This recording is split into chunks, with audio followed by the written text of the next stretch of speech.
इंसान का दिमाग बहुत ही पेचीदा है। किसी भी सिचुएशन में, चाहे वो खुशी की हो, दुख की हो, टेंस हो या प्रॉब्लमेटिक, हर सिचुएशन में आपके कॉन्शियस माइंड से ज़्यादा आपका सबकॉन्शियस माइंड ये डिसाइड करता है कि एक्चुअली आपको करना क्या है। एक सिचुएशन इमेजिन करते हैं जिसमें एक गाड़ी का एक्सीडेंट हो जाता है एक हाईवे पे, और उसमें बैठे 4 लोग बुरी तरह से जख्मी हो जाते हैं। अब यहाँ एक आदमी इमेजिन करते हैं ए।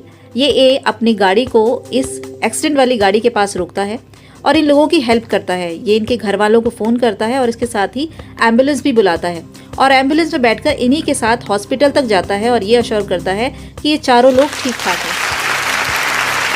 सेम इस सिचुएशन में एक दूसरा आदमी बी अपनी गाड़ी या बाइक इस एक्सीडेंट वाली गाड़ी के पास रोकता है, इन लोगों की हेल्प करता है, इन लोगों के मोबाइल से इनके घर वालों को फ़ोन करता है और साथ ही एम्बुलेंस को बुलाता है और फिर अपने काम पर चला जाता है। तीसरी सिचुएशन में एक आदमी सी यहाँ अपनी गाड़ी और बाइक रोकता तो है, लेकिन यहाँ मौके का फायदा उठाकर वो इस गाड़ी के अंदर रखा हुआ जो भी कीमती सामान है उसे लेता है और वहां से चंपत हो जाता है। इन ABC पर्सनालिटीज में से कौन गरीब है और कौन अमीर ये भी नहीं पता चलता है। यहाँ इन 3 लोगों का अलग अलग बिहेवियर दिखाई देता है, लेकिन आप लोग ये जानकर चौंक जाएंगे कि ये तीनों ही पर्सनालिटी एक ही इंसान के अंदर रहती हैं। और इन्हीं छुपी पर्सनालिटीज के बारे में बहुत बड़े मनोवैज्ञानिक सिगमंड फ्रॉयड ने बताया था। इन्हें अगर साइकोलॉजी का जनक कहा जाए तो कुछ गलत नहीं होगा। इनकी थ्योरीज फंडामेंटल्स हैं आज के साइकोलॉजिस्ट के लिए। इनके हिसाब से एक इंसान के अंदर तीनों पर्सनालिटीज रहती हैं, A, B और C, लेकिन कौन सी पर्सनालिटी आगे रहेगी ये डिपेंड करता है उसके बचपन के और पास्ट एक्सपीरियंस के हिसाब से। और इसे इन्होंने कैटेगराइज किया है 3 श्रेणियों में, इड, ईगो और सुपर ईगो।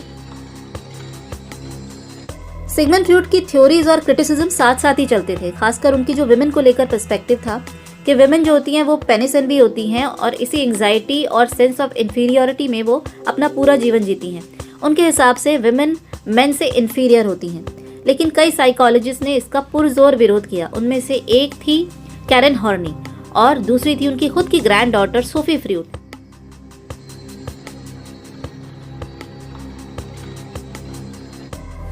बाद में सिगमंड फ्रॉयड ने भी इस मुद्दे को साइंस पर ही छोड़ दिया। अब इड, ईगो और सुपर ईगो में से जो सबसे बेहतर पर्सनालिटी मानी जाती है वो है ego personality. Ego personality id की जिद और सुपर ईगो की हाई मोरल वैल्यूज को बैलेंस करने में मदद करती है। लेकिन अगर इड पर्सनालिटी ज़्यादा हावी हो जाए तो ये न केवल उसके लिए बल्कि समाज के लिए भी खतरनाक है। और अगर सुपर ईगो पर्सनालिटी ज़्यादा हावी होती है तो उसकी वजह से उस इंसान के अंदर गिल्ट और सेल्फ क्रिटिसिज्म होने लगता है। जैसे कि मैंने पहले बताया, ईगो इड और सुपर ईगो में बैलेंस रखने में मदद करता है, लेकिन जहां वो फेल हो जाता है वहां पे आपका माइंड एक डिफेंस मैकेनिज्म पैदा करता है। ये डिफेंस मैकेनिज्म आखिर है क्या? एक ऐसी अनकॉन्शियस साइकोलॉजिकल स्ट्रेटेजी जो लड़ने में मदद करती है एंग्जाइटी, स्ट्रेस और इंटरनल कॉन्फ्लिक्ट से आपके दिमाग को।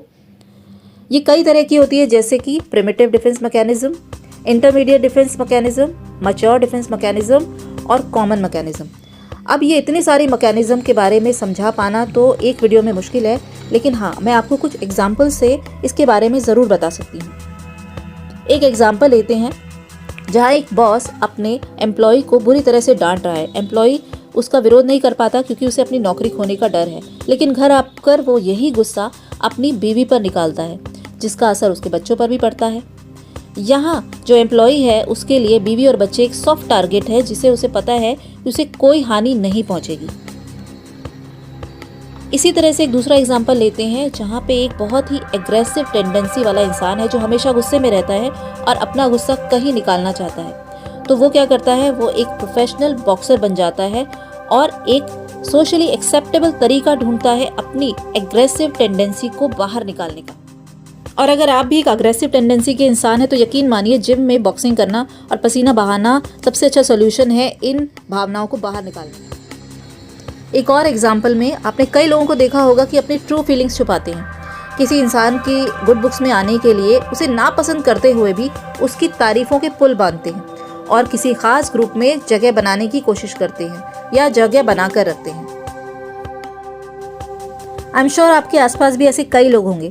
इसी तरह से एक और सिचुएशन में कई लोग पानी की तरह पैसा बहाते हैं, ये जानते हुए भी कि वो खुद कर्जे में डूबे हुए हैं।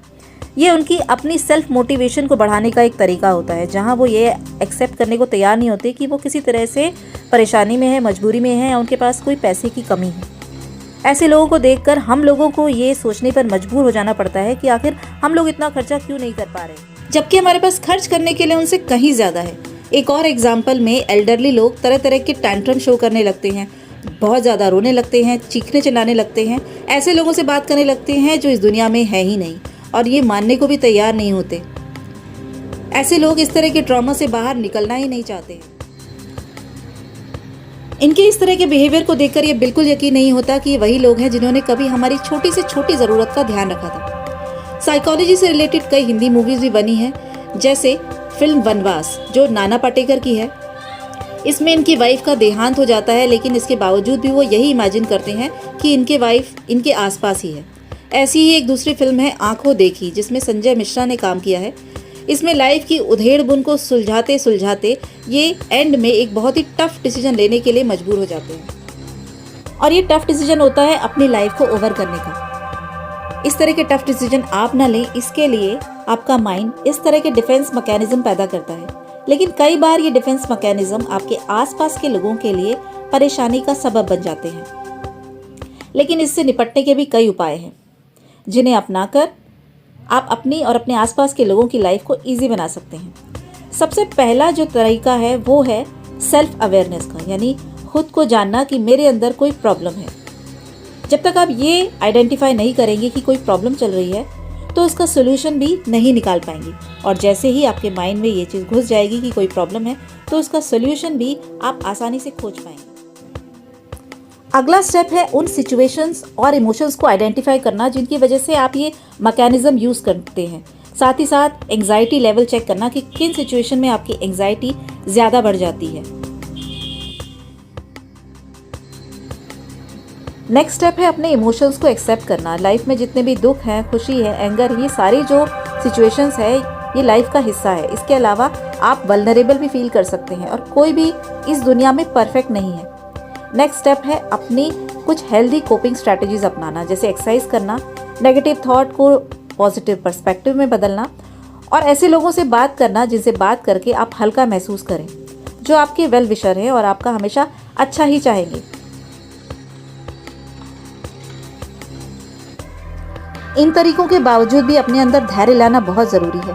छोटी छोटी खुशियों को एंजॉय कीजिए, विक्ट्रीज पे खुश होइए, अपने दोस्तों को बुलाइए और उनके साथ सेलिब्रेट कीजिए। लेकिन अगर फिर भी प्रॉब्लम बनी रहती है तो आप एक प्रोफेशनल थेरेपिस्ट की मदद ले सकते हैं। प्रोफेशनल थेरेपिस्ट आपकी मदद करेंगे आपके इन बिहेवियर्स को कंट्रोल करने में, जिसकी वजह से आपकी लाइफ और आपके आसपास के लोगों की लाइफ भी ईजी हो जाएगी और आप अपना आगे का जीवन खुशी से और संतुष्टि से व्यतीत कर पाएंगे। आई होप मेरा ये वीडियो आपको हेल्पफुल लगा होगा। धन्यवाद।